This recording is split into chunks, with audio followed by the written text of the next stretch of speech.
قرآن کے عمومی مضامین کہ اللہ نے اس میں ڈاکٹر اسرار رحمہ اللہ تعالیٰ کا کوئی ثانی بر صغیر میں پیدا نہیں کیا. The other person who inspired me was Dr. Israr Ahmed. Doctor صاحب کی فکر سے جو ایک بات جس نے مجھے بہت متاثر کیا وہ یہ تھی کہ اصل میں جو ہماری سوچ ہے وہ قرآن انسپائرڈ ہونی چاہیے. ان کے ویڈیو، ان کے لیکچرز جس طرح پھیلتے رہتے ہیں اس کا تجزیہ کریں تو آپ کہیں گے کہ یہ ایک ادارے کا کام ہے جو اللہ نے ایک فرد سے لے لیا. انہوں نے کوشش کی ہے کہ دین کو ایک پروفیشن کے طور پر ہم نہ لیں. ڈاکٹر ہونے کے ناطے وہ جسم کو بھی جانتے تھے اور عالم ہونے کے ناطے روح کو بھی جانتے تھے. ڈاکٹر اسرار رحمہ اللہ کی آواز سیدھا دل میں گھر کر جاتی اور یہ ان کے خلوص نیت کی وجہ سے تھا. ڈاکٹر صاحب اللہ اور اس کے امر کی نشانیوں سے زیادہ اپنا کوئی تعارف نہیں رکھتے. تحریک رجوع الی القرآن کی نصف صدی مکمل ہونے پر تنظیم اسلامی کے زیر اہتمام لاہور میں انٹرنیشنل کانفرنس کا انعقاد. ڈاکٹر ذاکر نائک، مفتی طارق مسعود، نعمان علی خان، سراج الحق سمیت مختلف مسالک مکاتب کے جید علماء اور اسکالرز کی شرکت. ناظرین، تنظیم اسلامی پاکستان کے ذیلی ادارے مرکزی انجمن خدام القرآن کے زیر اہتمام 27 اگست 2023 کو ڈاکٹر اسرار احمد کی تجدیدی مسائی اور تحریک رجوع الی القرآن کی نصف صدی کے عنوان سے الحمرا آرٹس کونسل لاہور کے آڈیٹوریم میں ایک شاندار انٹرنیشنل کانفرنس کا انعقاد ہوا. ڈاکٹر اسرار رحمہ اللہ کی تحریک رجوع الی القرآن کا بنیادی مقصد عام فہم انداز میں لوگوں کو قرآن سمجھا کر امت کو قرآن سے قریب لانا تھا.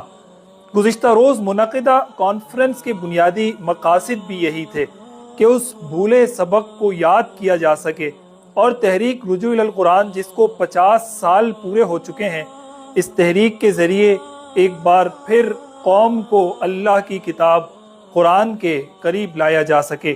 آج جس سے امت کوسوں دور جا چکی ہے اور قرآن امت سے شکوہ کنا ہے. ناظرین، کانفرنس میں پاکستان ہی نہیں بلکہ دنیا بھر سے معروف اور جید علماء، اسکالرز اور مختلف شعبۂ زندگی سے وابستہ افراد نے شرکت کی. کانفرنس کے صدارتی خطبے میں امیر تنظیم اسلامی پاکستان جناب شجاع الدین شیخ نے کہا کہ ایک جملہ میں ایڈ کرنا چاہوں گا کہ انہوں نے کوشش کی ہے کہ دین کو ایک پروفیشن کے طور پر ہم نہ لیں. دین دھندا بھی بنا ہے، معاف کیجئے گا، دین دنیا بنانے کا ذریعہ بھی بنا ہے اور آج کل کبھی PR کا ذریعہ بن جاتا ہے، تعلقات استوار کرنے کا ذریعہ بن جاتا ہے. نہیں، دین کو پروفیشن نہیں، پیشن بنانے کی اللہ تعالیٰ مجھے اور آپ کو توفیق عطا فرما دے. اگر تو یہ قدر و قیمت ڈاکٹر اسرار صاحب رحمۃ اللہ علیہ کی پیدا ہو رہی ہے یا مزید بڑھ رہی ہے تو انہی کے الفاظ میں سن لیں کہ میاں تم میری تعریف کرو میرے سامنے، تم جو ہے وہ میرے کام کی تحسین کرو اور سروں کو بھی ہلاؤ، گردنوں کو بھی جھکاؤ، تو یہ مجھے مطلوب نہیں ہے. ترجمانی میں اپنے الفاظ میں کر رہا ہوں.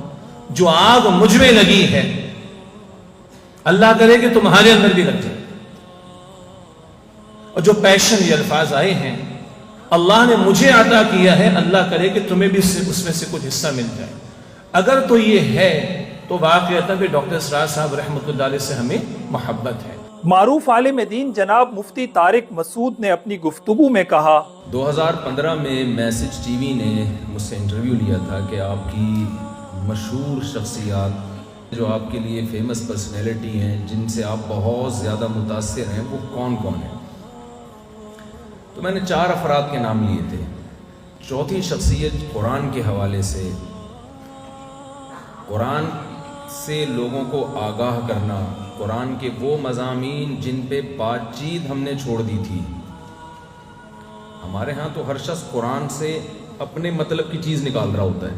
قرآن کے عمومی مضامین جس کو قرآن نے بہت زیادہ فوکس کیا ہے، ان مضامین کو ہائی لائٹ کرنا، اجاگر کرنا، پبلک کے سامنے لانا اور اس انداز سے لانا جو پبلک چاہتی ہے. اس میں میرا خیال ہے کہ اللہ نے اس میں ڈاکٹر اسرار رحمہ اللہ تعالیٰ کا کوئی ثانی بر صغیر میں پیدا نہیں کیا. International Islamic scholar doctor Zakir Naik نے